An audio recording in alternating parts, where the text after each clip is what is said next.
తెలంగాణలో phone tapping case climax కు చేరిందా? CP Sajjanar ఆధ్వర్యంలో అప్పట్లో కీలకంగా వ్యవహరించిన ఐపీఎస్, ఐఏఎస్ విచారణలో ఏం తేలింది? కేసీఆర్ చుట్టూ ఉచ్చు బిగుసుకుంటుందా? ఆయన్ని విచారించి నివేదిక సుప్రీంకోర్టుకి ఇవ్వనుందా? కేసీఆర్ పేరును ఫోన్ ట్యాపింగ్ కేసులో ప్రధానంగా ప్రస్తావించడానికి అసలు కారణమేంటి? ట్యాపింగ్ కేసు ఎప్పుడు తేలనుంది?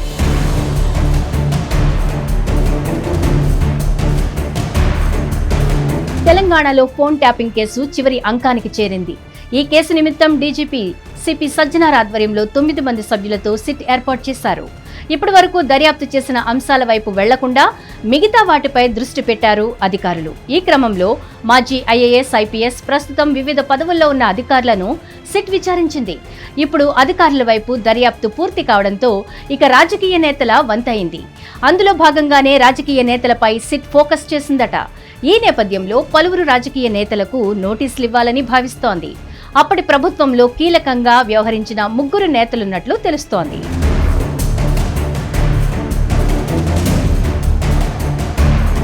ఫోన్ ట్యాపింగ్ కేసులో కేసీఆర్ చుట్టూ ఉచ్చు బిగుస్తోంది. ఈ కేసును దర్యాప్తు చేస్తున్న ప్రత్యేక బృందం కేసీఆర్ ను విచారించడానికి రంగం సిద్ధం చేసింది. ఇప్పటికే ప్రభాకర్ రావు కస్టోడియల్ విచారణ ముగిసింది. దీనిపై SIT chief Sajjanar, intelligence chief Vijay Kumar కీలకంగా భేటీ అయ్యారు. కేసు పురోగతిపై త్వరలోనే ప్రభుత్వానికి నివేదిక ఇస్తారని తెలుస్తోంది. 2 రోజుల్లో సుప్రీంకోర్టులో స్టేటస్ రిపోర్టు దాఖలు చేస్తారని చెబుతున్నారు. మాజీ ముఖ్యమంత్రి కేసీఆర్ పేరును ఫోన్ ట్యాపింగ్ కేసులో ప్రధానంగా ప్రస్తావించడానికి కారణం నాడు జరిగిన ఎమ్మెల్యేల కొనుగోలు వ్యవహారం. అప్పట్లో ఎమ్మెల్యేలను కొనుగోలు చేయడానికి కేంద్రంలో ఉన్న బీజేపీ నాయకులు ప్రణాళిక రూపొందించారని ముఖ్యమంత్రి హోదాలో ఉన్న కేసీఆర్ విలేకరుల సమావేశం నిర్వహించారు. అంతేకాదు ఒక ఆడియో కూడా విడుదల చేశారు. అయితే ట్యాపింగ్ వల్లనే ఈ ఆడియో బయటకు వచ్చిందని సిట్ అధికారులు అనుమానిస్తున్నారు. ఈ ఆడియోను ఎలా రికార్డ్ చేశారు, ఎక్కడి నుంచి వివరాలు సేకరించారు అనే విషయాలను పోలీసులు రాబట్టారని తెలుస్తోంది.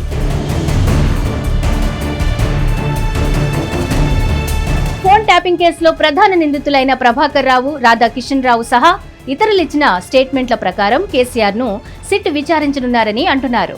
నాడు కేసీఆర్ ఆరోపించిన ఎమ్మెల్యేల కొనుగోలు వ్యవహారంలో దక్కన్ కిచెన్ యజమాని నందకుమార్ ను పోలీసులు విచారించారు. ఆయన స్టేట్మెంట్ కూడా రికార్డ్ చేశారు. నందకుమార్ ఫోన్ ను ట్యాప్ చేయడం ద్వారానే ఎమ్మెల్యేల కొనుగోలు వ్యవహారం నాడు కేసీఆర్ గుర్తించారని సిట్ భావిస్తోంది.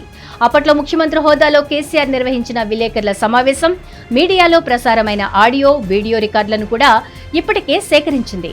వీటి ఆధారంగానే నాటి ముఖ్యమంత్రి కేసీఆర్, మంత్రి హరీష్ రావు ఇతరులకు నోటీసులు ఇవ్వనుందని అంటున్నారు.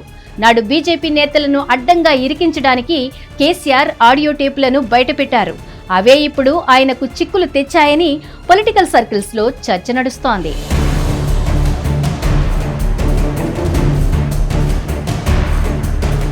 హిట్ టీవీ యాప్, ఇందులో short news, live news, entertainment shows, movies, digital magazines తో పాటు మీ జిల్లా వార్తలను కూడా ఫ్రీగా చూడొచ్చు.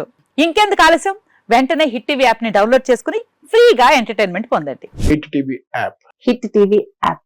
Please download hit TV app. Hit TV app ని ఫ్రీగా డౌన్లోడ్ చేసుకుని ఎంజాయ్ చేయండి. మీకు నచ్చిన ఎంటర్టైన్మెంట్ కోసం హిట్ టీవీ యాప్ ని ఫ్రీగా డౌన్లోడ్ చేసుకుని ఎంజాయ్ చేయండి. హిట్ టీవీ యాప్ ని డౌన్లోడ్ చేసుకుని ఆస్వాదించండి, ఆశీర్వదించండి. ఇంతమంది సెలబ్రిటీలు హిట్ టీవీ యాప్ ని డౌన్లోడ్ చేసుకోండి అని చెప్తున్నారంటే ఎంత మంచి యాప్ ఆలోచించండి.